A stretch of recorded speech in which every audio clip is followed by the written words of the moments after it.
Hello, good morning, good afternoon, good evening, depending where and when you're watching this episode. This is Patrick Henz, this time again without Gana Pogrevna. So it's a solo episode, and also it's another one of our way back episodes as we want to discuss the 1947 season Formula One.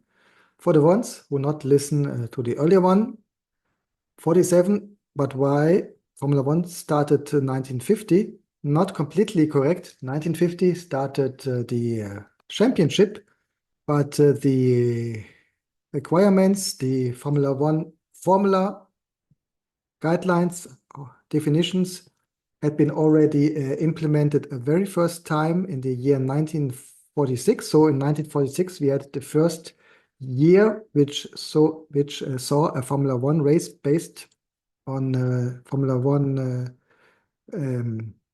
rules. But now it's practically the second season. So even if not all races have been organized under Formula One requirements and rules, we saw this more and more. And that's why we thought a good idea to also cover the years before the championship officially started. So now we have races, but no championship, meaning no constructors title, no drivers championship. Nevertheless, quite interesting, and I hope you enjoyed it. If you are seeing this on YouTube, YouTube Music, or Spotify, you see Cabildo, as it's called, the traditional town hall of Buenos Aires. It's on the central market, meaning this town hall on the one side, and on the other side, the Casita Rosita, the house of the Argentinian president. And there's a reason why this is the first picture for today, and I will show you a little bit later. So let's start this today's episode. The fierce Formula One motor racing entered its second season, although some Grand Prix events still followed different racing formulas. While there was no organized championship in 1948, several prestigious races were acknowledged by the FIA as Grand Prix in French, and you can translate it with great trials. Last year it had been 3. This year, 1948, it had been already 4. We have here the Swiss Grand Prix, the Belgian Grand Prix, the Italian Grand Prix, and the French Grand Prix. Nevertheless, there had been many more races. And here you see the number, 6 races in Argentina. So here you already have the explanation why I showed you a photo from Buenos Aires. 1 race in Belgium, 1 additional race in Belgium, 3 races in Brazil, 1 even in Egypt, 11 in France, 1 additional one in Italy, 4 races in the UK, and 1 race in Uruguay. So you see, Formula One went to South America. It became a quite important part of the season, even if none of these races had been part of the great trails. But for various reasons important for the sports. One, the obvious reason, we are still only 2 years after World War II ended, so Europe still in big places destroyed. Also, so of course, the focus first was to build up the cities and not have directly car races organized. Also, the car manufacturers in first focusing on rebuilding their plants, their factories, and maybe having first the target to develop basic cars so that the population gets motorized again. And as Europe had been in big parts destroyed, a lot of the tourists, especially from the US, decided against going to Europe, and they may have preferred to spend their holidays in South America, From this time, for example, you also have the famous Brazilian hotel Copacabana. Um, and third reason, especially the Argentinian government took the example from many leaders from Europe before World War II and wanted to use motor racing, including Grand Prix racing, using as a showcase to underline the progress in their country. So have been very supportive to organize Grand Prix. In general, the most successful drivers, if we use all the races, not only the great trials, has been Italian Luigi Villarossi at that time, 30 years old, driving for Maserati, and he won 7 of these Grand Prix. Nevertheless, we have to say that Alfa Romeo was the dominating brand. So the reason why we have here a Maserati driver could be having most victories. Maybe is also related to the Alfa Romeo strategy, where they focused on a works team. And here I've been focusing maybe only on the most important races, while Maserati was selling their cars to private teams, and due to this have been active in all the races. In 1947, several Grand Prix races were held in South America, particularly in Argentina, due to a combination of factors, as I've already explained, related to the post-war context and the emerge of local motorsports. The Argentine government under President Juan Domingo Perón actively supported motorsport as part of broader strategy to promote national pride and showcase Argentinian talent. As we will discuss later, they also would sponsor the young Juan Manuel Fangio, but here we are in the next years. The government's backing also facilitated the organization of races and attracted foreign competitors, enhancing the profile of motorsport in Argentina, meaning inviting the Italian manufacturers and the European drivers to race in Argentina, help them to get the press, TV to Argentina, help promoting their political agenda, and also, of course, to attract investments and attract tourists. The Grand Prix races became a cultural phenomenon in Argentina, reflecting the country's growing interest in motorsport. They provided entertainment and a sense of unity among the populace during a time when national identity was being solidified under Perón's regime. The participation of European drivers was significant as it brought international attention to South American racing events.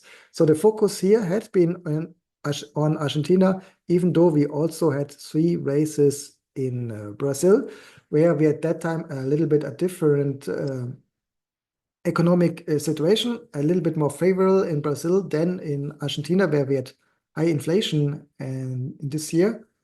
But also the Brazilian government at that time was not so much promoting motorsports as part of the political agenda. So that's why we had less races in Brazil compared to Argentina. And also 1 race in Uruguay, but here we also have to consider that Uruguay is a very small country. So here I show you 2 drivers. One, Chico Lando, the Brazilian driver. I mean, for me, the first big Brazilian star driver. So, and this supporting, of course, to implement motorsports in this country. He was driving in 47 for Alfa Romeo. So he represented Alfa Romeo when they moved overseas, especially to Brazil. The photo you see here is from the next year, and as a short heads up what we may see next year, this is one of the first Ferrari motor race cars. In 47, Chico Lando was already 40 years, something which we see in general in these times, also still in the 1950s. The drivers have been much older than today for several reasons. First, experience was much more important than today. And on the other hand, we just saw the end of the big wars, and in wartime, the young men had been soldiers and not could start career in motorsports. So the people who are now active, the drivers, had practically already been race drivers before the war. Same with the cars. Most of the cars, especially the Alfa Romeo, have been developed before World War II, as the company did not had resources today to develop new cars, but used the ones which luckily survived World War II. So Chico Lando on the left, this is the first Brazilian star, and he is supported to make the sports famous in this South American countries. On the other hand, the big star before Fanjo in Argentina had been Carlo Felice Rossi. Also, he drove for Alfa Romeo in this year and represented the Italians in Grand Prix racing in Argentina. He was a little bit younger in this year. He had been 34 years old. With this, let's come to the great trials, so the core races, which you may say is the predecessor of the Formula One championship, even though there was no title later.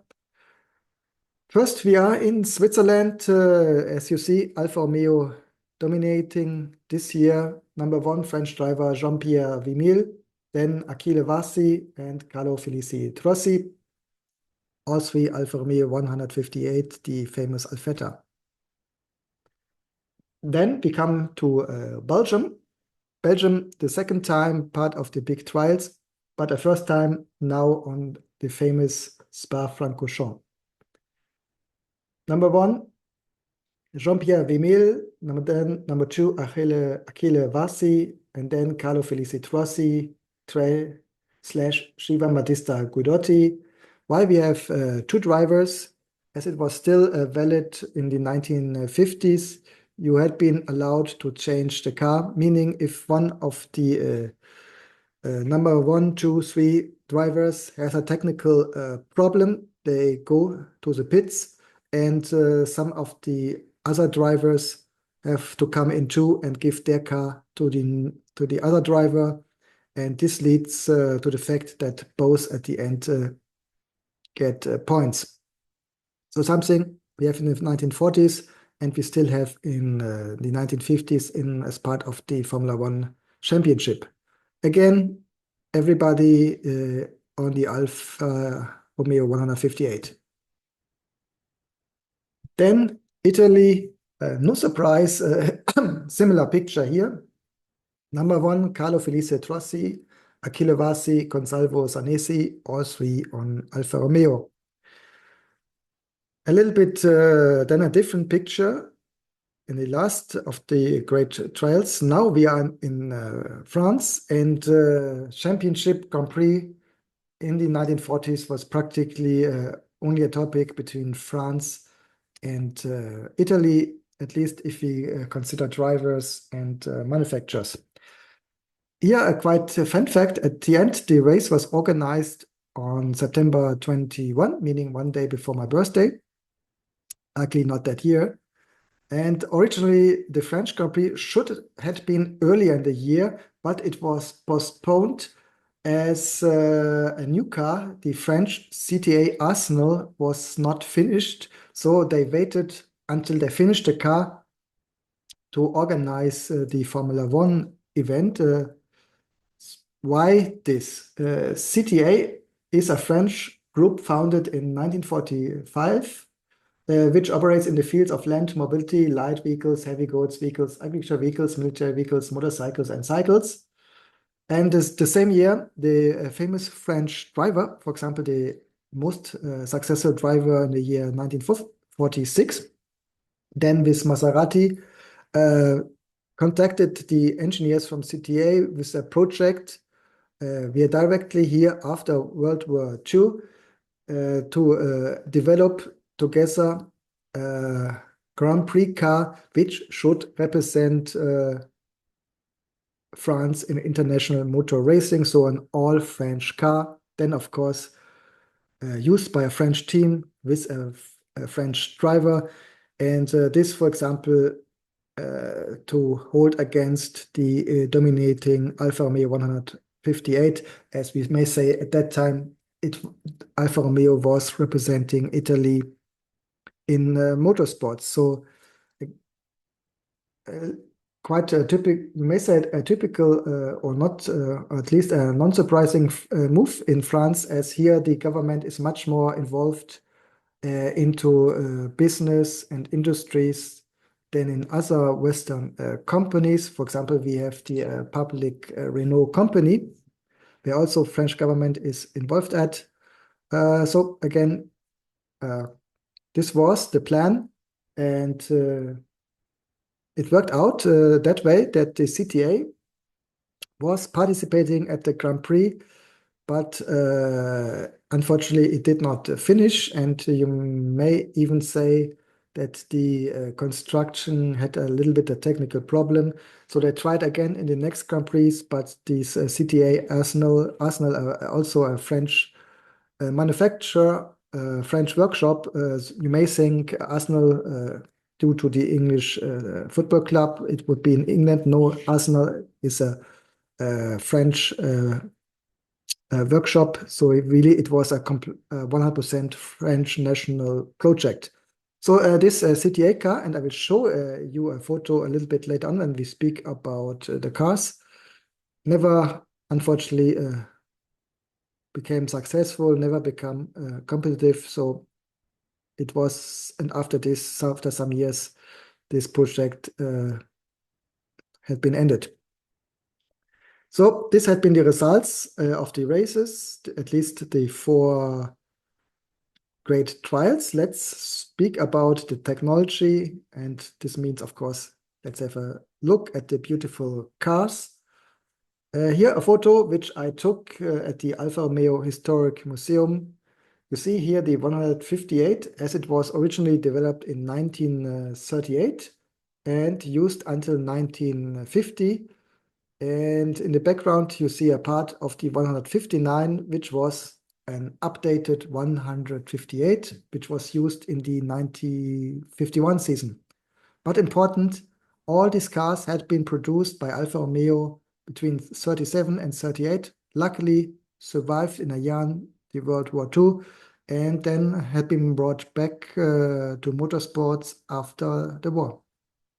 First as a type of Formula 2, which had been called Motorette in Europe, and after this, since 46, updated to Formula 1 requirements.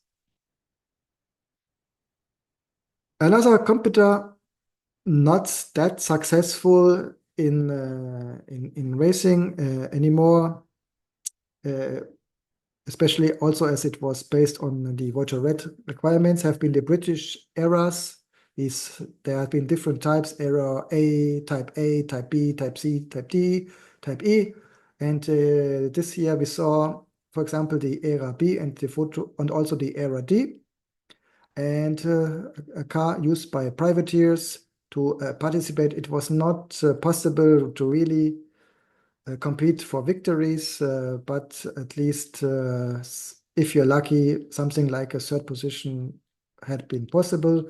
British car, mostly in black, also developed before the World War, and you may see in opposite to Alfa Romeo, Maserati, or even the CIS Italia, much less aerodynamic, a much more traditional design. And as I said, nice to see on the racetrack, good for privateers, but unfortunately not possible to really compete for victories. So this one, the era D, Type D from 1937, but to be completely transparent, the Type D was based on an earlier version, which have been originally developed in 1935. So it was also a changed car developed before World War II. With this, we come to the various types of Maserati, as I've mentioned. These cars had been sold to and used then by the various privateer teams, which made it from a logistic point, a development point, maybe a little bit less professional than the Alfa Romeo Works team, as they had much more resources, and due to this, never really had been competitive against the Alfettas. But originally from 39, and then later updated in 46 to Formula One rules.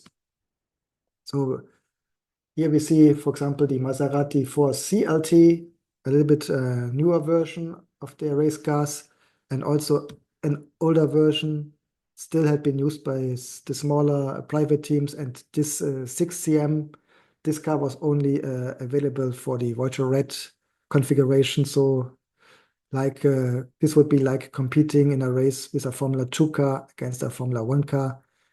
Great for small teams, gentlemen drivers to participate at the event, but without any chances for victories or podium. Also, another car which I already showed you in the last episode, 46, the Cis Italia D46, a car based on Fiat technology. Yes, on the photo it does looks very old, but it was developed in 46, so relative modern car in opposite to other old-timers classics which have been used in these races. But also here, Water Red class not competitive against the strong Alfa Romeos or the strong Maserati.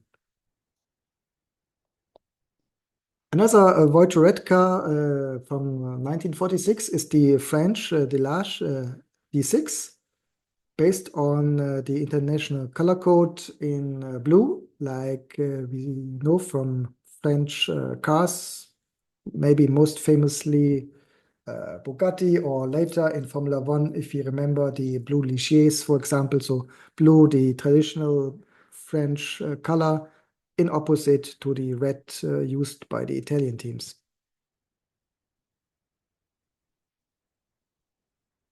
As I've mentioned, Bugatti, yes, we see here a Bugatti Type 35 developed, produced from 1924 to 1930, but still we saw this car in some of the 1947 races, not the great trials, but in in the French one, but of course on the very last positions, because this was a real classic.